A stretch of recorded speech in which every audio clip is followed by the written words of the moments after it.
बिस्मिल्लाहिर्रहमानिर्रहीम बिस्मिल्लाहिर्रहमानिर्रहीम अस्सलाम वालेकुम वरहमतुल्लाहि वबरकातुहू। उम्मीद करती हूँ कि आप सब खैरियत से होंगे। जैसे कि आप जानते हैं आपकी अरबिक टीचर सूरतुल बकरा की आयत नंबर 32 से 33 आयत तक लेकर आपकी खिदमत में हाजिर हूँ।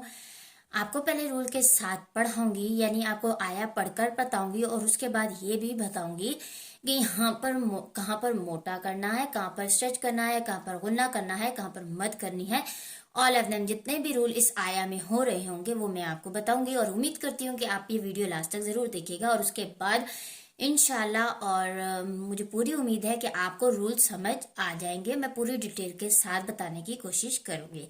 चलिए आए वीडियो का आगाज करते हैं। और वीडियो का आगाज करने से पहले आप सबसे दरख्वास्त है, चैनल पर नए हैं तो प्लीज सब्सक्राइब करें, बेल आइकन को प्रेस करके नोटिफिकेशन भी ऑन कर लीजिएगा प्लीज। चलिए आए वीडियो का आगाज करते हैं। अऊज़ु बिल्लाहि मिनश शैतानिर रजीम। बिस्मिल्लाहिर्रहमानिर्रहीम। क़ाल या आदमु अम्बिहुम बिअस्माइहिम। कौफ हमारे मोटे हरूफ में से है, इसलिए यहाँ पर मोटा पढ़ा जाएगा। और मोटे हरूफ कितने हैं? 7। खो, सो, त्वा, त्वा, ज़ा, गैन, कौफ। ये राइटर अपने पास राइट कर लेंगे। जब भी कुरान पाक में आएंगे तो इनको मोटा पढ़ा जाएगा, हर हाल में, हर सूरत में। मद है और मद के बाद हमजा है, तो इसकी मद की 6 इकसाम है। अगर मद की इकसाम में जाएंगे तो बहुत आपके लिए कंफ्यूजन शायद हो जाए, लेकिन मैंने डिटेल में वीडियो बनाई रखी है। लेकिन आप ये याद रखिए कि मद के बाद हमजा आ रहा है तो मीन्स इसको 2.5, 3, 5 अलिफ के बराबर खींचना है। यानी इसको 2.5 सेकंड भी स्ट्रेच किया जा सकता है, 3 सेकंड भी स्ट्रेच किया जा सकता है और 5 सेकंड भी स्ट्रेच किया जा सकता है। तो आप कम से कम इसको 2.5 सेकंड के लिए तो स्ट्रेच करना है। नून है और नून साकिन के बाद हर्फ बा है। और देखिए ऊपर छोटी सी मीम है पिंक कलर की जो लिखी हुई है, तो इसका मतलब है यहाँ पर इकलाब होगा। और इकलाब इसी तरह होता है ना, नून साकिन या 2 ज़बर 2 ज़ेर 2 पेश तनवीन जिसे कहा जाता है, 2 ज़बर 2 ज़ेर 2 पेश को। उसके बाद अगर बा आ जाए और बा के ऊपर छोटी सी मीम लिखी हो तो उसे हम इकलाब का रूल कहते हैं और वहां पर हम गुन्ना करते हैं। और हमजा के ऊपर जब जज़म का साइन आता है, ज़बर ज़ेर पेश, 2 ज़बर 2 ज़ेर 2 पेश, वो वाला साइन नहीं जिसे हम जज़म कहते हैं, जैसे कि ऊपर हमजा के ऊपर है। जब भी हमजा के ऊपर ये साइन आता है तो हमजा को झटका देकर हम पढ़ते हैं। अदरवाइज हमजा को हम बिल्कुल लाइटली साउंड के साथ पढ़ते हैं, लेकिन जब हमजा के ऊपर जज़म आता है तो हम उसको झटका देते हैं। मीम साकिन है और मीम साकिन के बाद बा है। बा हो मीम हो तो हम गुन्ना करते हैं, बा और मीम के अलावा कोई हुर्फ हो तो गुन्ना नहीं करते। चले आए मेरे पीछे रिपीट करिए, नहीं आगे भी है, सॉरी रूल। मद है, मद के बाद हमजा, तो इसको भी 2.5, 3, 5 अलिफ के बराबर स्ट्रेच करेंगे। और यहाँ पे देखिए हमजा के नीचे जेर है तो हमजा को झटका नहीं देंगे। मीम ऑलरेडी साइलेंट है तो यहाँ पर वफ करेंगे, क्योंकि जीम जो है वो वफ का साइन है। आप यहाँ पर रुक सकते हैं आपकी, लेकिन रुकना बेहतर है। मैं तो रुकती हूँ क्योंकि यहाँ पर रुकना बेहतर है। कौला मेरे पीछे रिपीट करिएगा, सॉरी। कौला या आदमु अम्बिहुम बिअस्माइहिम फलम्मा अम्बअहुम बिअस्माइहिम क़ाल अलम अक़ुल लकुम इन्नी अअलमु ग़ैबस समावाति वल अर्दि व अअलमु मा तुबदून व मा कुन्तुम तक्तुमून। ये आयत लॉन्ग थी इसीलिए यहाँ पर मीम के ऊपर गुन्ना है यानी तशदीद है, तो यहाँ पर हम गुन्ना करेंगे और मद के बाद हमजा, तो 2.5 3 5 अलिफ के बराबर खींचेंगे। जैसे कि ऊपर था नून साकिन है और उसके बाद बा है और छोटी सी मीम भी लिखी हुई है, तो इकलाब का रूल होगा, गुन्ना करेंगे। मीम साकिन के बाद और बा है तो हम यहाँ पर भी गुन्ना करेंगे। यहाँ पर मीम साकिन का रूल होगा, नून साकिन और तनवीन का रूल नहीं है बल्कि मीम साकिन, क्योंकि मीम साकिन है ना, मीम के ऊपर जज़म है, मीम साकिन होगा। मीम साकिन के बाद और बा आ रहा है तो यहाँ पर गुन्ना होगा। अगर मीम आएगा तब भी गुन्ना होगा, लेकिन अगर बा और मीम के अलावा कोई हुर्फ आ जाए, यानी लाम आ जाए, नून आ जाए, वाव आ जाए, कोई और हुर्फ आ जाए हरूफ तहजी में से, जैसे हरूफ तहजी 29 है और उसमें सिर्फ बा और मीम के अलावा कोई भी हुर्फ आ जाए तो हम गुन्ना नहीं करेंगे। मद है के बाद हमजा है तो उसको भी 2.5 3 5 अलिफ के बराबर, और लाम जो है उस पे हम नहीं रुकते, क्योंकि इस लाम के ऊपर हम नहीं रुकते। अगर रुक जाएं तो हमें पीछे से आया को मिलाकर नेक्स्ट लेटर के साथ पढ़ना पड़ता है, इस लाम पर रुकना नहीं चाहिए।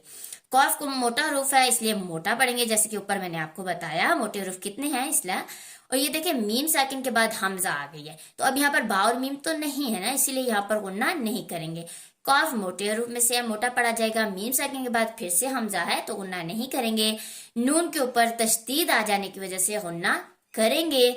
मद या साकिन है, या से पहले जेर है, या मद्दा भी है, और या के देखिए ऊपर मद है और उसके बाद हमजा है, तो यहाँ पर भी 2.5 3 5 अलिफ के बराबर खींचेंगे।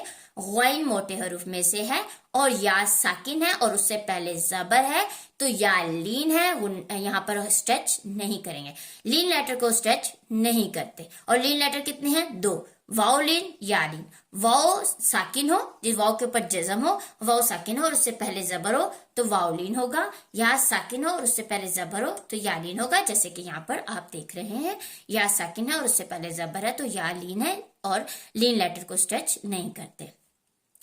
मीम के ऊपर खड़ा जबर है इसलिए मीम को स्ट्रेच करेंगे, वाव को भी स्ट्रेच करेंगे। खड़ा जबर आ जाने की वजह से रॉ साकिन है और उससे पहले जबर है तो रॉ को मोटा पढ़ेंगे, क्योंकि जैसे कि मैंने आपको पहली वीडियोस में भी बताया है कि रॉ के ऊपर डिपेंड करता है कि रॉ को हमने मोटा पढ़ना है या नहीं पढ़ना, क्योंकि रॉ के ऊपर जबर 2 जबर 2 पेश पेश, खड़ा जबर उल्टा पेश हो तो वो मोटा पढ़ा जाएगा। और रा के नीचे जेर हो, 2 जेर हो, 2 खड़ी जेर हो तो रा बारीक पढ़ा जाएगा। इसी तरह रा साकिन हो यानी रा के ऊपर जज़म हो, उससे पहले जबर हो पेश हो तो रा मोटा पढ़ा जाएगा, और रा साकिन हो और उससे पहले जेर हो तो रा बारीक पढ़ा जाएगा। दुआत को मोटे हरूफ है इसलिए मोटा पढ़ेंगे। यहाँ पर देखिए कलकला आ रहा है, बा लेटर कलकला हरूफ है तो यहाँ पर कलकला करेंगे। कलकला लेटर कितने हैं? 5। कौफ, त्वा, बा, जीम, दाल, 5 जो लेटर है ये कलकला लेटर है, तो यहाँ पर हम कलकला करेंगे। कलकला लेटर के ऊपर इन जो 5 लेटर्स पे जबर जेर पेश का आना जरूरी नहीं है। जबर जेर पेश आएगा तो ये सिंपली पढ़े जाएंगे, बिल्कुल इसमें कुछ कलकला नहीं होगा। लेकिन अगर इनके ऊपर जज़म आ जाए तो इन पे कलकला होगा। वाव साकिन है और उससे पहले दाल के ऊपर पेश है तो ये वाव मद्दा है। अलिफ से पहले जबर है मीम के ऊपर तो ये अलिफ मद्दा है, तो दोनों को ही स्ट्रेच करेंगे। अलिफ मद्दा और वाव मद्दा और या मद्दा को हम स्ट्रेच करते हैं, ठीक है। नून साकिन के बाद हरूफ इफ़ा में से ता रहा है तो यहाँ पर हम इफ़ा यानी गुन्ना करेंगे। और यहाँ पर देखें मीम साकिन के बाद हुर्फ ता आ रहा है तो गुन्ना नहीं होगा। वाव साकिन से पहले मीम यानी पेश है तो वाव मद्दा होगा, और यहाँ पर एक मद भी होती है क्योंकि यानी हरूफ मद्दा के बाद हमने नून को साकिन करना हो तो एक मद होती है जिसको हम 3 सेकंड के लिए स्ट्रेच करते हैं, जिसे हम मद आरिज़ भी कहते हैं। तो ये एक मद की इकसाम है, लेकिन आप इतना याद रखें कि यहाँ पर हमने 3 सेकंड के लिए स्ट्रेच करना है। चलिए आप मेरे पीछे रिपीट करिएगा। फलम्मा अंबअहुम बिअस्माइहिम क़ाल अलम अक़ुल लकुम इन्नी अअलमु ग़ैबस समावाति वल अर्दि व अअलमु मा तुबदून व मा कुंतुम तक्तुमून। यहीं पर 33 आया कंप्लीट हो रही हैं। उम्मीद करती हूँ कि वीडियो समझ आई होगी और रूल्स भी समझ आए होंगे। अगर कोई भी कंफ्यूजन हो तो कमेंट बॉक्स में आके लाजमी बताइएगा, इंशाल्लाह मैं ज़रूर आंसर करूंगी। और अगर वीडियो सेपरेट बनाकर आपको समझाना पड़ा तो वो भी समझाऊंगी। تو انشاءاللہ ملیں گے نیکسٹ ویڈیو میں 33 سے 34 آیا تک. اور لاسٹ میں اللہ عز و جل سے دعا ہے کہ اس آیا کو پڑھنے میں مجھ سے کوئی مسٹیک ہو گئی ہے تو اللہ عز و جل اپنی رحمت کے صدقے مجھے بھی معاف کریں. اور اگر آپ نے مجھے دیکھ کر کچھ رانگ پڑھا ہے تو اللہ عز و جل آپ کو بھی معاف کریں انشاءاللہ. اور ہم سب کو رول کے ساتھ قرآن پاک کو ٹھہر ٹھہر کر رول کے ساتھ اور سمجھ کر پڑھنے کی توفیق عطا فرمائے. آمین یا رب العالمین. یہ اللہ تعالیٰ کی بہت مخلص کتاب ہے تو اس کو اس طرح پڑھنا بہت ضروری ہے. تو لاسٹ تک ویڈیو دیکھنے کا آپ کا بھی بہت شکریہ. اور اگر کچھ سمجھ نہیں آئے تو پلیز کمنٹ باکس میں بتائیے گا اور اسے اپنے دوستوں کے ساتھ ضرور شیئر بھی کریے گا اور اس ویڈیو کو لائک اینڈ سبسکرائب لازمی کیجیے گا. انشاءاللہ ملیں گے نیکسٹ ویڈیو میں نیکسٹ آیا کے ساتھ. اپنا بہت سارا خیال رکھیے گا. اللہ حافظ.